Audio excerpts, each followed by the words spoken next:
perfect. Everything, down to the last minute details. It's the biggest piece of dog shit that I have ever heard. Ya, gue yakin bukan gue doang yang merasakan bahwa musim ini qualifying tuh jauh lebih seru dari race. Ya, meskipun most of the times kita tahu bahwa 70% Max lah yang bakal dapat pole position. Tapi jaraknya ke tim lain tuh nggak sejauh yang orang-orang kira. Berapa kali aja ada yang muncul sebuah kejutan jika emang Max dapat pole. Yaitu semua juga tertolong karena beberapa rumor mengatakan bahwa Red Bull mengorbankan one lap pace mereka agar race pace mereka tuh makin ngacir. Jika gue adalah Red Bull, gue akan melakukan hal yang sama. Karena ingat, poin yang dihitung adalah hari Minggu. Ya, kecuali ada sprint race ya. Lalu jika kalian punya mobil sekencang RB19 dan pembalap sekencang Max, ya tutup mata aja deh untuk melakukan hal itu. Max mau kalian suruh start dari Lipo Village 3 Circuit pun gue rasa masih bisa menang. Tapi itulah yang bikin qualifying musim ini sangat-sangat menarik untuk ditonton. Dan gue rasa sejauh ini qualifying F1 2023 gak ada yang pernah gagal. Kalau race-nya ya keseringan kayak apa yang dibilang manusia batu tadi lah ya. Tapi ada juga beberapa balapan musim ini yang seru banget. Nah, kenapa gue bawa-bawa ini?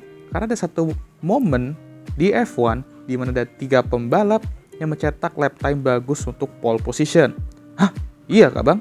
Nah, sekarang gue akan bahas hal itu.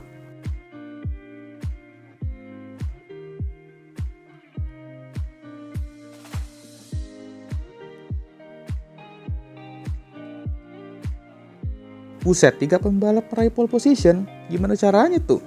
Well, kejadian ini terjadi pada European Grand Prix 1997 di Sirkuit Jerez. Itu juga merupakan ronde terakhir F1 1997 dan akan menjadi balapan yang akan menentukan juara dunia F1 1997. Ada 2 pembalap yang berada di title fight ini, yaitu Michael Schumacher di Ferrari-nya yang mengincar gelar ketiganya di F1 dan pertama untuk Ferrari sekaligus bantu Ferrari buka puasa setelah 18 tahun. Saingannya ialah Jacques Villeneuve di Williams-nya, pembalap asal Kanada di musim keduanya di F1 dan anak dari sang legenda Jules Villeneuve.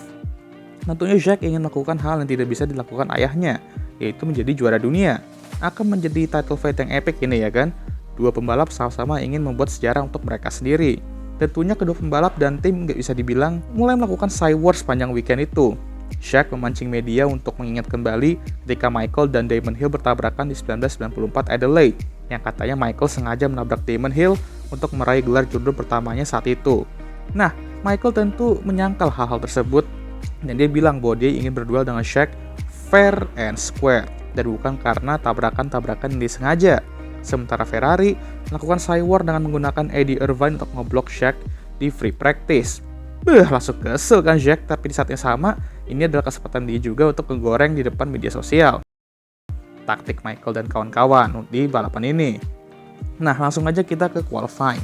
Cuaca cerah dan fans pun siap untuk qualifying terakhir dan qualifying paling krusial musim ini karena tentunya hasil qualifying nanti dapat berperan penting dalam title fight besok. Nah, sedikit info, sistem qualifying dulu dan sekarang ini beda ya. Kalau sekarang ya pakai sistem KO dengan Q1, Q2, dan Q3. Kalau dulu di 1997, sesi qualifying berjalan selama 1 jam dan setiap pembalap diberikan kesempatan maksimal 12 kali untuk mencetak lap time mereka. Dan tentunya yang tercepat lah yang akan diambil nanti. Ada yang baru tahu kah soal fakta ini? Kalau udah tahu, ya oke. Kalau belum tahu, ya ini ada ilmu baru ya kan? Nah, bolehlah kalian pamer hal ini ke teman-teman kalian yang fans F1 baru. Nah, menuju akhir sesi, seperti Williams dan Ferrari lah yang kelihatannya akan meraih pole position. Well, nggak kaget, apalagi mereka berada di title fight juga musim ini. Nah, menuju akhir sesi, Jacques Villeneuve mencetak waktu 1 menit 21 detik 72 sekon. Waktu yang tercepat saat itu tentunya, tapi ada beberapa pembalap yang bisa ngedethrone dia dari professional pole tersebut, termasuk Michael.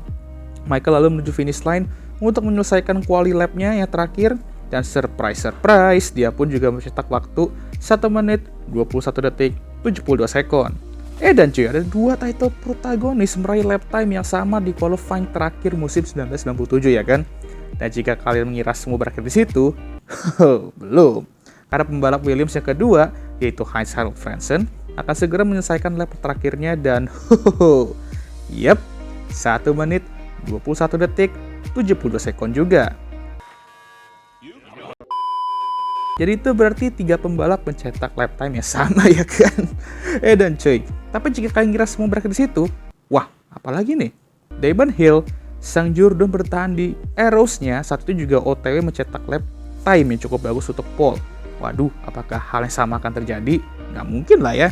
Atau dia malah akan merusak momen ini dengan meraih lap time tercepat dan meraih pole?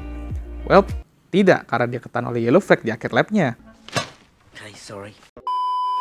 Tapi lap time dia bisa cukup merepotkan 3 pole tersebut ya.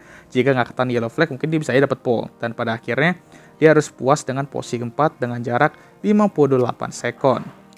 Dengan jarak 0,058 detik. Gile, cuma segitu jaraknya, tapi qualified P4. Lalu dibikin kaget lagi ketika kita melihat 3 pembalap di atasnya dengan lap time yang sama. Nah, kejadian ini merupakan yang pertama dalam sejarah F1 dan belum pernah lagi sesuatu seperti ini terjadi lagi, dan gue rasa bakal sulit sih untuk hal kayak gini kejadian again gitu ya di masa depan.